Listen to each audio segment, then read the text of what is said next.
The room went quiet before she reached the second chandelier. Not all at once.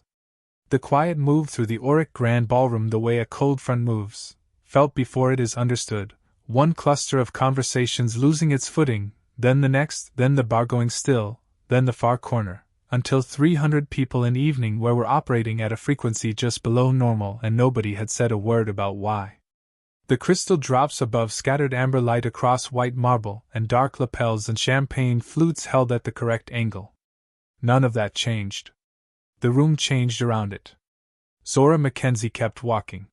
She was wearing a wine-dark gown, off the shoulder, the kind of dress that did not ask the room for its opinion.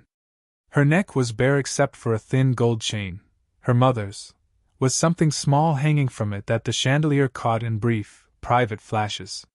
She carried a clutch pressed close to her side, and she did not slow at the entrance the way people slow when they are hoping to be received.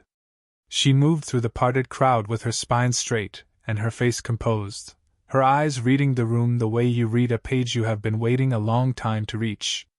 The Helvan Winter Gala did not tolerate the wrong kind of person. It tolerated certain kinds of bad behavior, men who said too much after their third scotch, women who smiled too warmly at the wrong husbands, but a person who did not belong was a different problem entirely. The room had no file for Zora Mackenzie. No category. No assigned value. And rooms like this one, rooms built on the precise, daily management of who mattered and who did not, became deeply, instinctively unsettled by anything they could not file.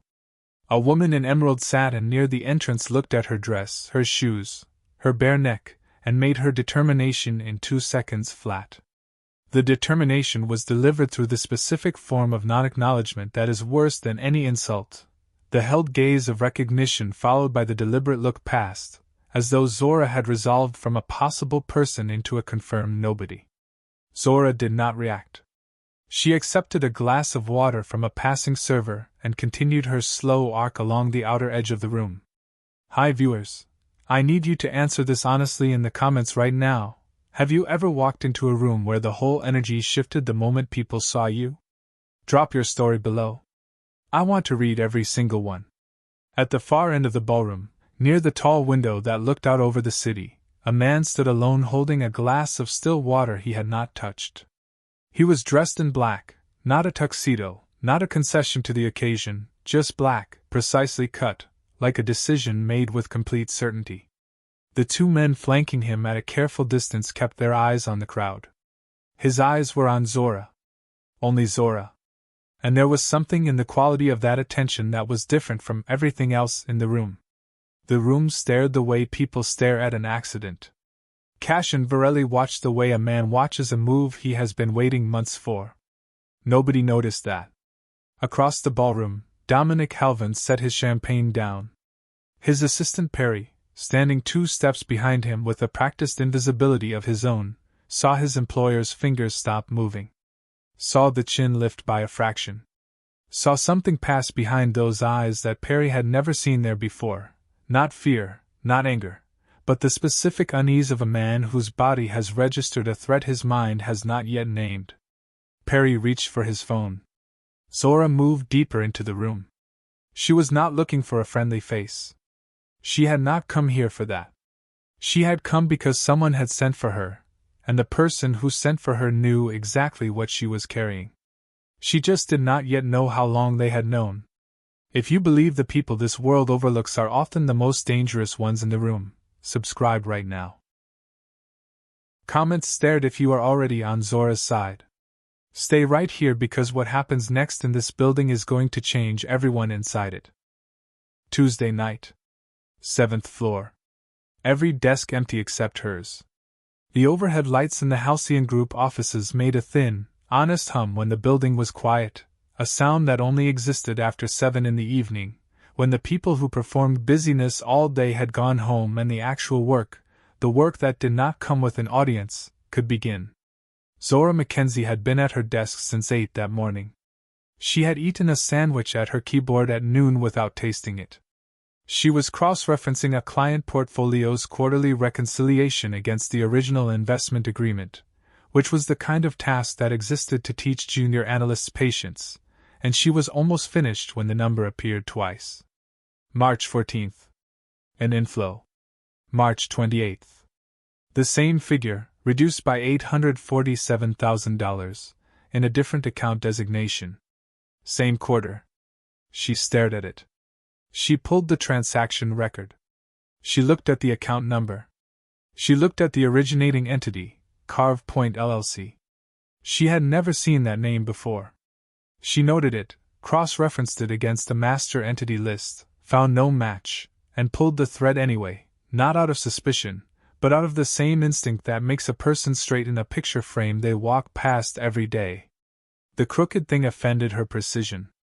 Carve Point LLC led to 3 downstream entities. 2 of those 3 shared a registered agent address, a commercial mail facility in Wilmington, Delaware. One of those Delaware entities appeared, on a separate document search, as a beneficiary in a 2019 acquisition vehicle. That 2019 acquisition had been funded in part by a Halvin Group pension mandate. She sat back in her chair. For hours had passed. She had not noticed. She did not print anything. She did not copy a single file to her personal drive. She had been working at Halcyon Group for 2 years and 8 months, and she understood, with the kind of understanding that does not come from any handbook, that the company's system was not her ally. Everything she had found, she wrote out by hand that same night at her kitchen table, a map of connected entities, transaction dates, account designations, agent addresses, drawn in black ink on white paper, the connections traced carefully, the numbers exact. She photographed the map. She folded the original into an envelope. She placed the envelope inside a copy of George Eliot's Middlemarch on her nightstand, a book she had owned for years and never opened, which she chose because it was the kind of book that collected dust on a shelf without ever being disturbed. Then she lay in the dark and thought about what she had found and what finding it meant. She thought about her mother's dialysis. Thursdays and Fridays. $312 per session. She thought about the $74,000 in student loans and the rent check due on the 1st. She thought about Marcus Webb presenting her Q3 analysis to the client board 2 months ago under his own name, while she sat 3 floors below and processed invoices. She thought about the 2 years and 8 months of being the smartest person in every room she was permitted to enter, and the deliberate, structural consistency with which that fact had been kept off every document that mattered. She thought about an analyst at a competing firm whose name had appeared in a compliance filing 18 months ago, and had not appeared in any professional directory since. She went back to work the next morning. She kept her face even. She kept the wall standing. She kept the envelope in the book and the book on the nightstand, and she waited, with a patience that was not passive. It was calculated, it was loaded, for the right moment and the right ally to show themselves. She did not know, lying in that quiet apartment, that the right ally had already found her. That he had been watching for 14 months. That the right moment had already been chosen, and it was a Saturday in December, and it had a name, the Halvin Winter Gala. Perry's text came back in 40 seconds, 3rd floor. Junior analyst. Halvin Group. Her name is Zora Mackenzie. Dominic Halvin read it twice. He set the phone face down on the bar and picked up his champagne and took a long, slow sip and did not look at the woman in the wine-dark gown again for 6 full minutes. 6 minutes was the amount of time it took him to rebuild the particular internal architecture, the layered, load-bearing confidence, that had kept him standing upright through 2 federal investigations, 14 board meetings where the questions got close, and one very specific Tuesday in 2022 when a regulator had looked him in the eye and asked about Carve Point by name. He had looked back without blinking. The regulator had moved on. That was how it always went with Dominic Halvin. People moved on. He had built his life on that principle, that the right institutional cover made a man effectively immune to consequence. His grandfather had founded Halvin Group. His father had grown it. Dominic had done something smarter than either of them. He had built a structure so layered, so architecturally distributed, that no single examination could see the whole shape of it. Client pension funds move through acquisition vehicles the way water moves through a delta, always arriving somewhere, never traceable to where it entered. The registered agents were in Delaware. The beneficiary names were clean. The signature pages that connected the chain to the pension mandates were buried inside closing documents that no regulator had ever requested in full. He had been investigated twice. Both times the investigation had concluded with a letter of apology from the examining office. He had framed the letter, because a man who frames letters like that is a man who fears he will need to be reminded. Dominic did not need reminders. He had the lived experience of consequence failing to arrive, year after year, as evidence enough. And now a junior analyst from his own third floor was standing 40 feet away in a room full of the people whose silence was load-bearing to everything he had built, and something in his chest had gone tight and had not loosened in 11 minutes. He looked at her again. She was accepting water from a server. She was not looking at him. She was moving along the outer edge of the room with the unhurried, measured pace of a woman who was reading the space rather than participating in it. He watched her eyes track the room, not nervously, not with the wide-open look of a person in a place they do not belong, but with the specific, controlled attention of someone taking inventory. He had seen that look on investigators. He had seen it on auditors who were better than average. He had never seen it on a junior analyst from his own building. Perry materialized at his elbow. "Should I have someone speak with her?" Dominic watched Zora stop near a column, look at the seating chart display, and find her table assignment without any visible reaction to what she found. "Not yet," he said. He kept his voice even. He lifted his champagne. "Find out how she got an invitation." Perry went to make calls. Dominic stayed where he was and kept his eyes on the room and did not look at the man standing near the tall window, the man in black, holding his untouched glass of water, because looking at Cash and Varelli directly in this room, on this night, with this particular tension already in his chest, was the one thing Dominic Halvan had enough remaining instinct to know he should not do. Subscribe and turn on notifications if you can already see the walls closing in on Dominic Halvan. It had started with a number that would not divide cleanly, and it had ended with Zora Mackenzie sitting alone at her kitchen table at 2 in the morning, looking at a hand-drawn map that changed the shape of everything she thought she understood about the company she had given 3 years of her life to. The $847,000 discrepancy had been the first thread. She pulled it on a Tuesday evening, and by midnight she had traced it through Carve Point LLC, through 2 Delaware shell entities sharing a single registered agent address, and through a 2019 acquisition vehicle funded in part by Halvan Group client pension assets. She had built the map in black ink, every connection drawn by hand, every entity named, every date recorded. She had photographed it. She had sealed it in an envelope and placed it in the Middlemarch book, and then she had gone back to work the next morning and said nothing. But pulling a thread does not mean the thread stops moving. Over the following 6 weeks she found 3 more entry points into the same structure. Different quarters, different entity names, same architecture. The pension mandate connection was not a one-time event, it was a pattern running across 4 consecutive fiscal years, consistent in its method, expanding in its volume. By the time she had cross-referenced the 6th quarter of data, she understood that she was not looking at a mistake or an isolated act. She was looking at a deliberate, sustained, institutional system of theft from client accounts, specifically, from retirement accounts belonging to people who had trusted Halvan Group with savings they could not afford to lose. She thought about that for a long time. Not abstractly. Specifically. She thought about the kind of person who saved for 30 years into a pension fund and then found it reduced by a decimal point no one could explain. She thought about her mother, who had worked a hospital laundry for 22 years. She thought about what a pension meant to someone who had earned it the way her mother had earned things, hour by hour, with her hands, without a last name that appeared on any building. She added 3 more pages to the map. She also did the research she had been avoiding. She searched the name of the analyst at Mercer Partners who had filed a compliance report on a similar structure 18 months ago. He had submitted the report in February. By June his LinkedIn profile had been deactivated. By August his name no longer appeared on any firm's public roster. She could not find an article. She could not find a record of what had happened to him. She could only find his absence, clean, complete, the kind of absence that is arranged rather than natural. She sat with that for a long time. She understood what the map was. She understood what it proved.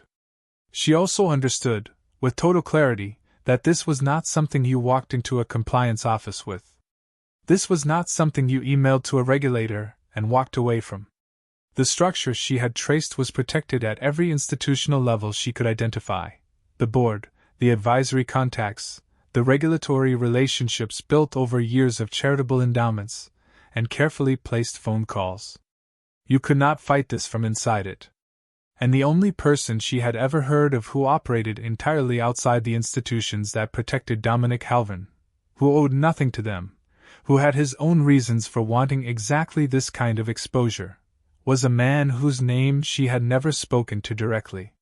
She did not know yet that he already knew hers. The envelope was on her doorstep Thursday morning. Not in the mailbox. On the mat, outside her apartment door, on the third floor of a building with a coded entry.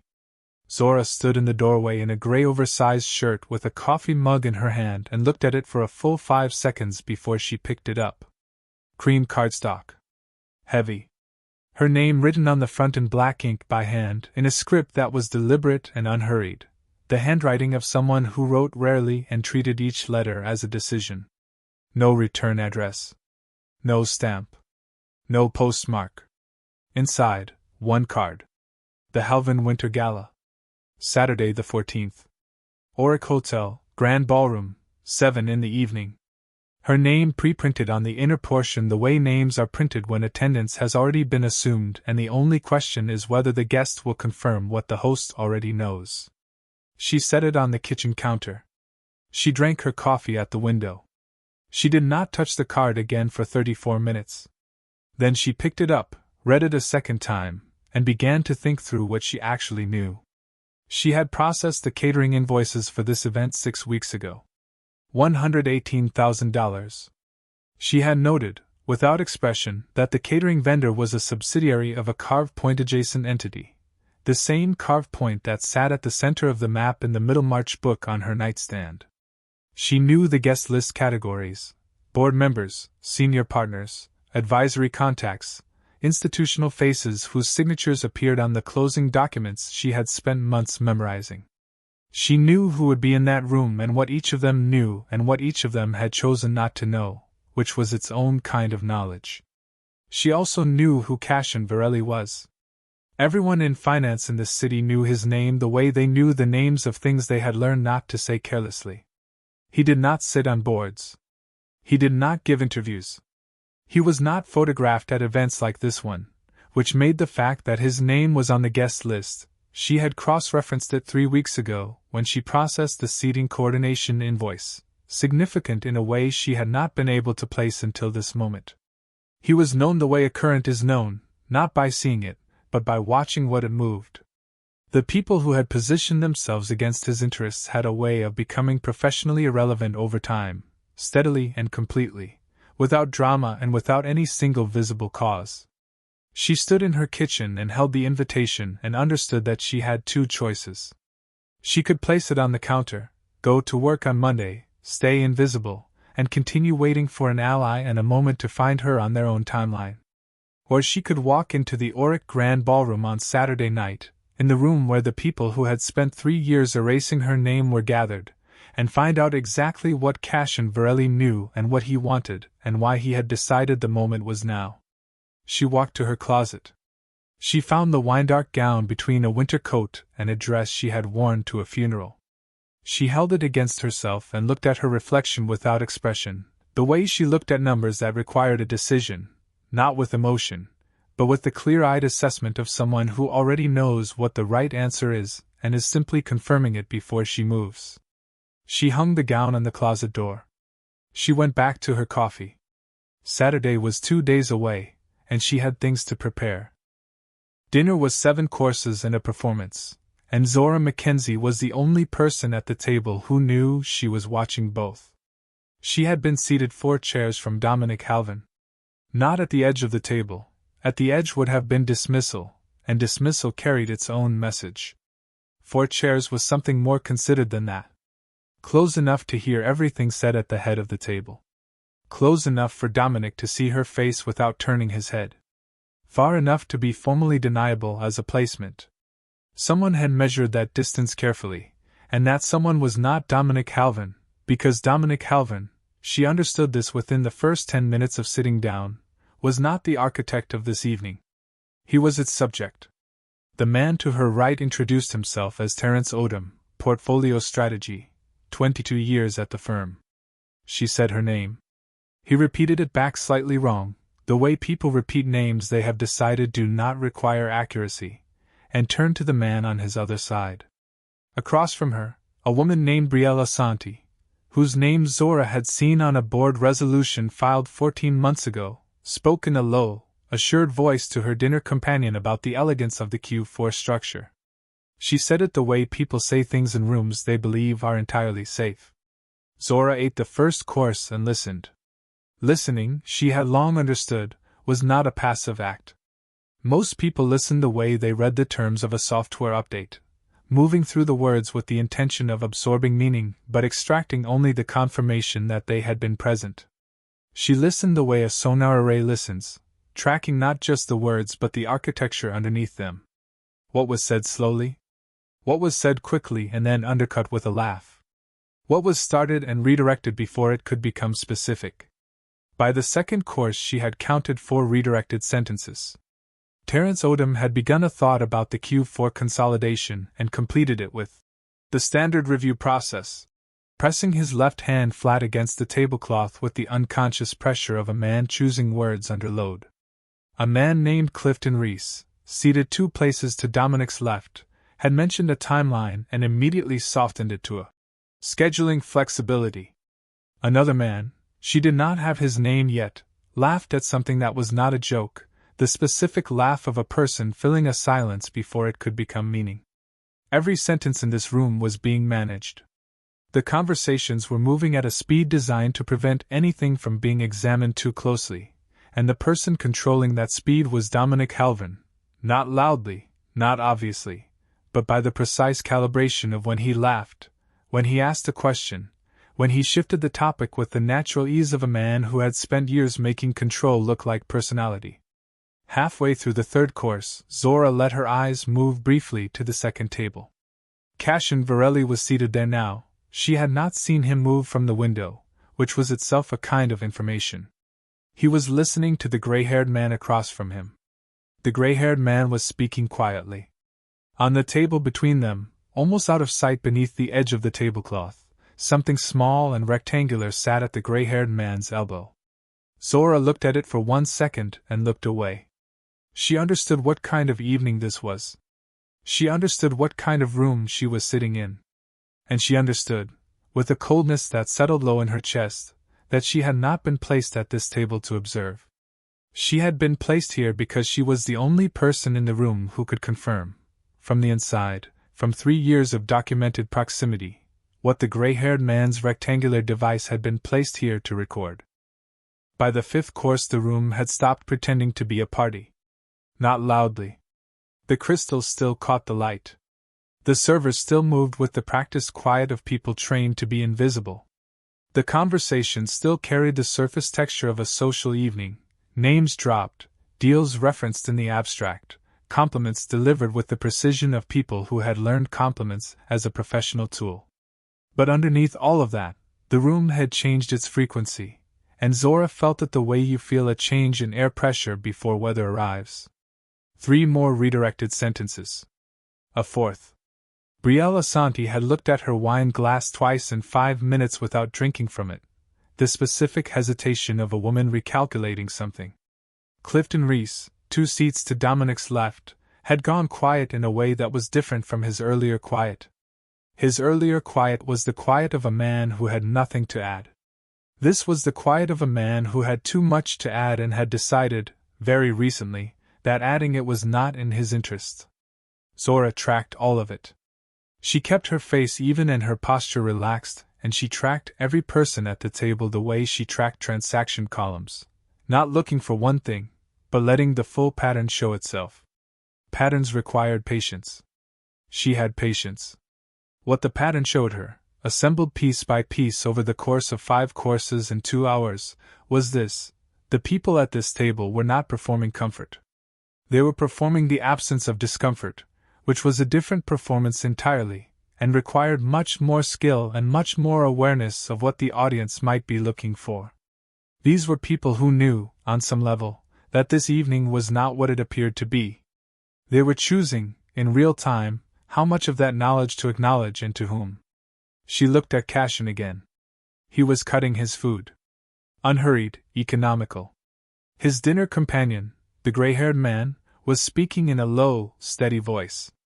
At intervals of approximately 4 minutes, Cashin's eyes moved to Dominic Halvan's face. Then back to his plate. Then to Zora. Then back. The rhythm was too consistent to be natural. It was the rhythm of a man monitoring 2 points on a map, checking that both were holding position. She was one of the points. The shape of it came together fully then, not gradually, not piece by piece, but all at once, the way a blurred image resolves when the eye finally finds its focal point. This dinner had been constructed. The seating, the guest list, the conversations happening around this table, all of it had been arranged with a specific outcome in mind. Not a social outcome. An evidentiary one. Someone had built this room the way you build a case, with the documents in place before the hearing begins, with the witnesses positioned before they understand they are witnesses, with the subject seated close enough to the center that his every word and reaction would be observed by the exact people who needed to observe them. And in that moment she stopped asking why she had been invited. That had been the wrong question since the envelope arrived at her door. The right question, the one that made her set her fork down and press her hands flat in her lap, was this: how many other people at this table already knew exactly what tonight was, and had known it before she walked through those doors? And of those people, how many had known about her specifically? About the map. About the envelope in the book. About 3 years of silence that had never, it turned out, been as private as she believed. The final course was cleared and Cashin Varelli stood up. The room registered it before he took a step. That was the particular quality of his presence. It moved ahead of him, the way the change in a room's temperature moves ahead of the thing causing it. Conversations adjusted their angles. 2 men near the bar set their glasses down without meaning to. Dominic Halvan, still seated at the head of the table, reached for his water glass and found it already empty. Cashin crossed the room without hurry and stopped 2 feet from Zora. He did not look at the table. He did not acknowledge the other guests. He looked at her, and for a moment they were the only 2 people in the room operating at the frequency this evening had actually been built for. Zora Mackenzie, he said. Quiet. Certain. Not an introduction, the confirmation of something already known. Mr. Varelli. Cashin. She accepted that with a nod. He turned to Dominic then, unhurried, with the specific ease of a man entering a conversation he has been waiting to enter for a long time. Walk me through the carved point consolidation, he said. The Q3 figure.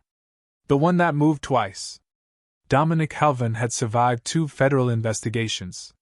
He had sat across from prosecutors and regulators and one journalist who had gotten very close and then, somehow, had stopped getting close. His face under pressure was a trained instrument, controlled, practiced, the face of a man who had made a professional habit of being unreadable.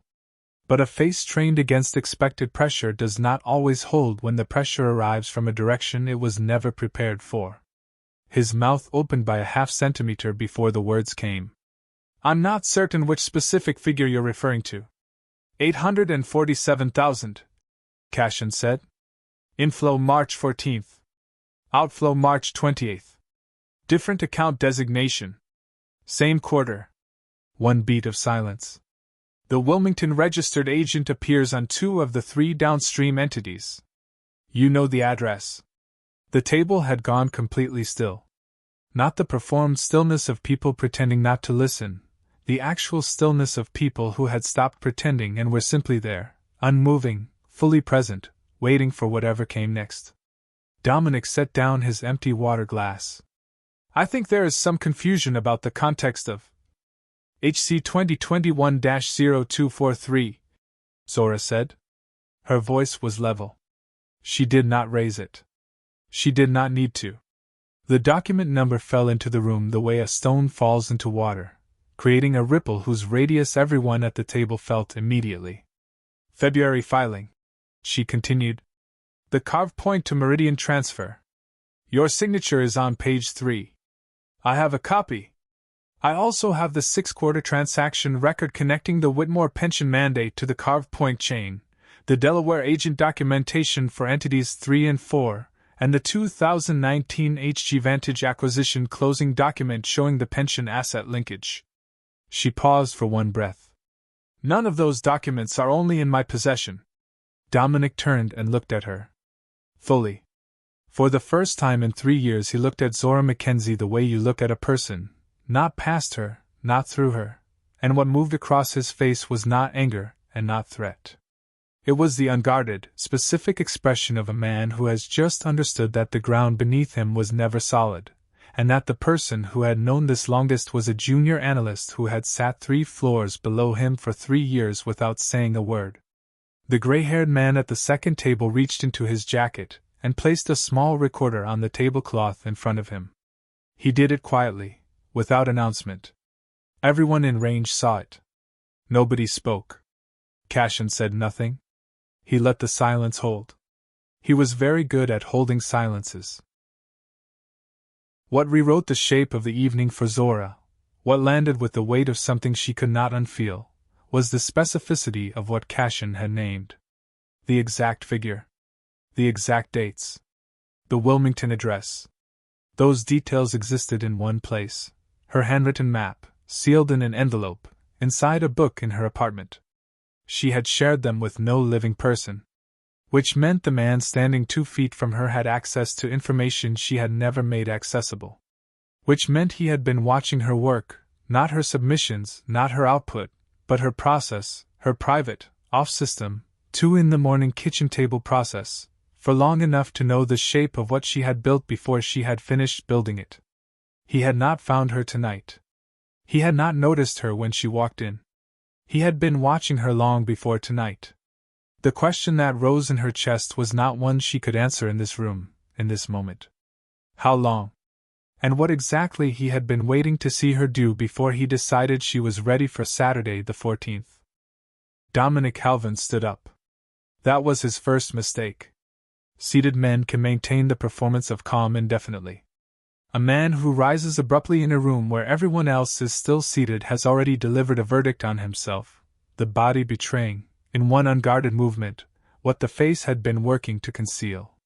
300 people in this building were performing composure tonight. Dominic had been the best at it. He was not anymore. This is not the appropriate setting for, he began. Between March 2021 and November 2023 you redirected $3.2 million from the Whitmore pension mandate through 4 entities, Zora said. Same level voice. Same unhurried pace. She sounded the way a person sounds when they have read something enough times that the numbers have become part of them, when recitation is no longer performance, but simply the accurate transfer of what is known. Carved Point received the initial transfer. Meridian Holdings received the second. Entities 3 and 4, registered to the same Wilmington address under 2 different names, appear as signatories on the 2019 HG Vantage closing documents. That acquisition was funded using pension assets that were never disclosed to the clients whose retirement accounts provided them. She stopped. She let that sit in the room. Brielle Asante had put her wine glass down. Both hands were in her lap. Terence Odom's left hand was flat on the tablecloth, pressing down with the steady, unconscious pressure she had been reading all evening.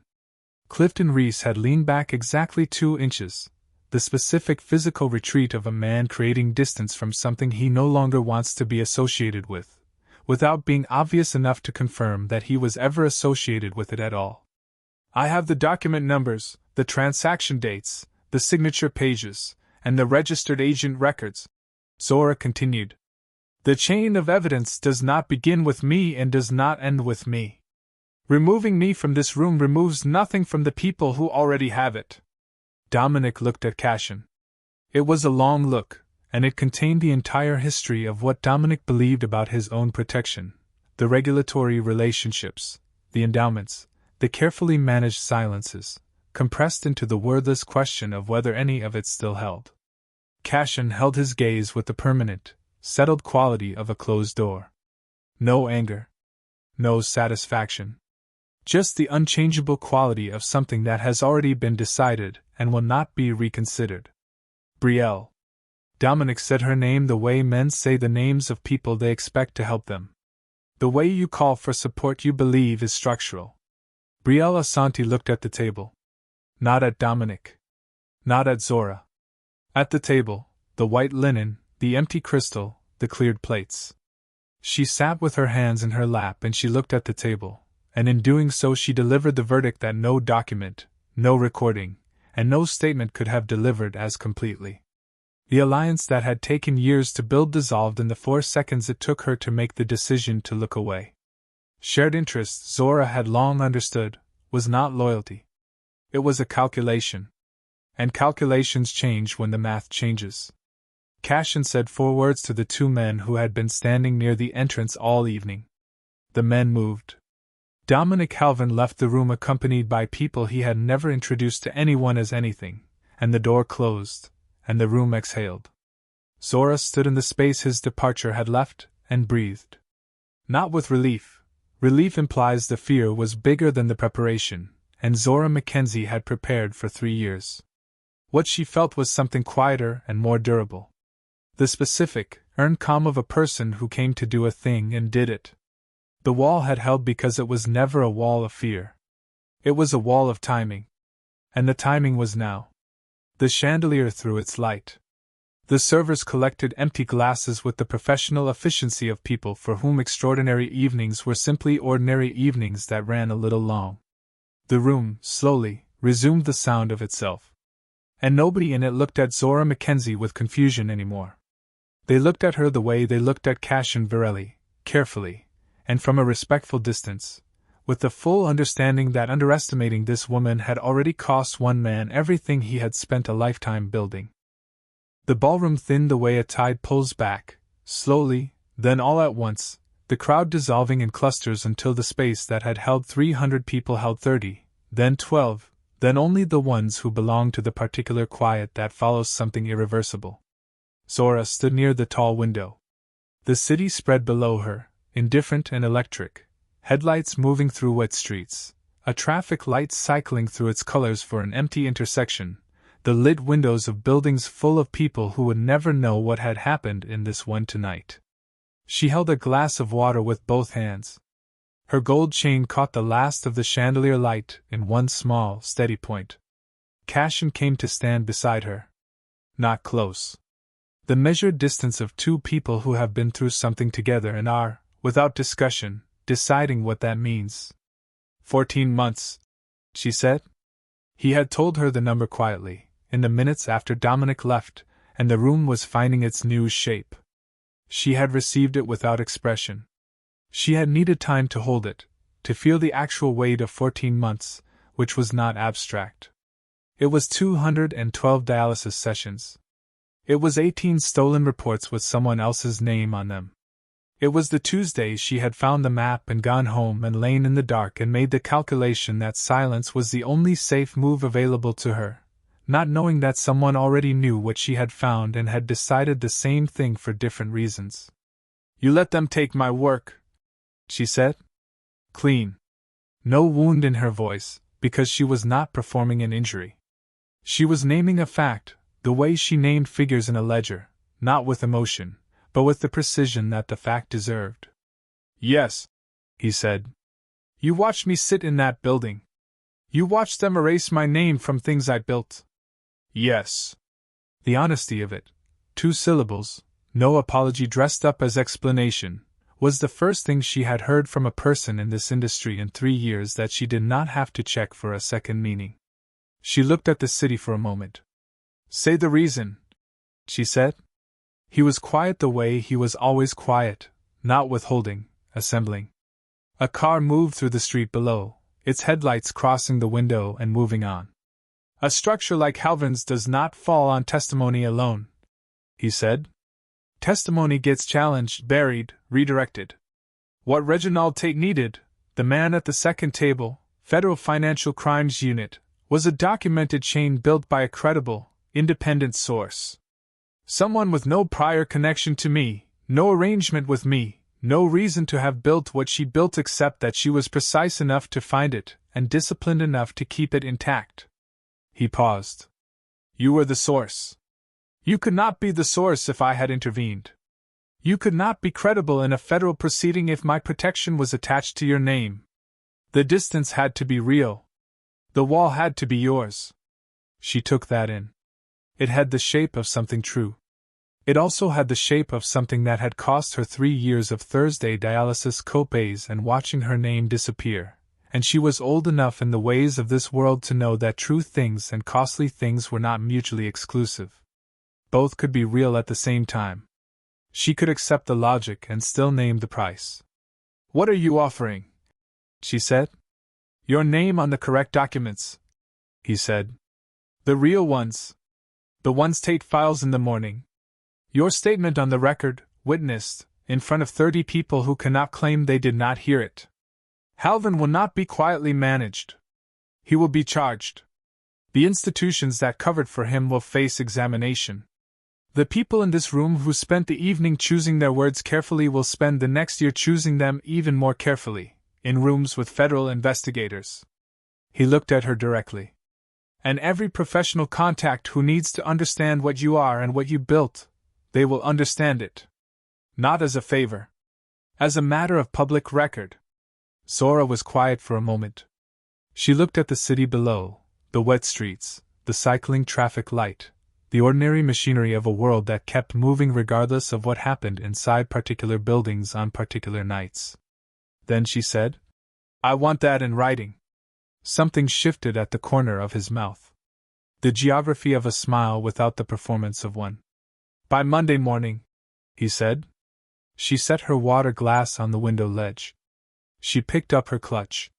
She walked toward the gilded doors of the Auric Grand Ballroom without looking back, not because she was making a dramatic exit, but because she was done here, and people who are done with a room do not look back at it. The chandelier threw its 2,000 crystal drops of amber light across the white marble floor. The city waited beyond the glass. Her mother's gold chain caught the light one last time as she reached the door.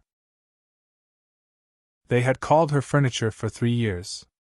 They had looked through her, talked over her, taken what she built and put other names on it, and told themselves, the way people always tell themselves, that a person who did not react had nothing to react with. Dominic Halvin had built an empire on the certainty that the wrong kind of people stayed wrong. Briella Santi had built her career on the certainty that loyalty moved upward, never sideways.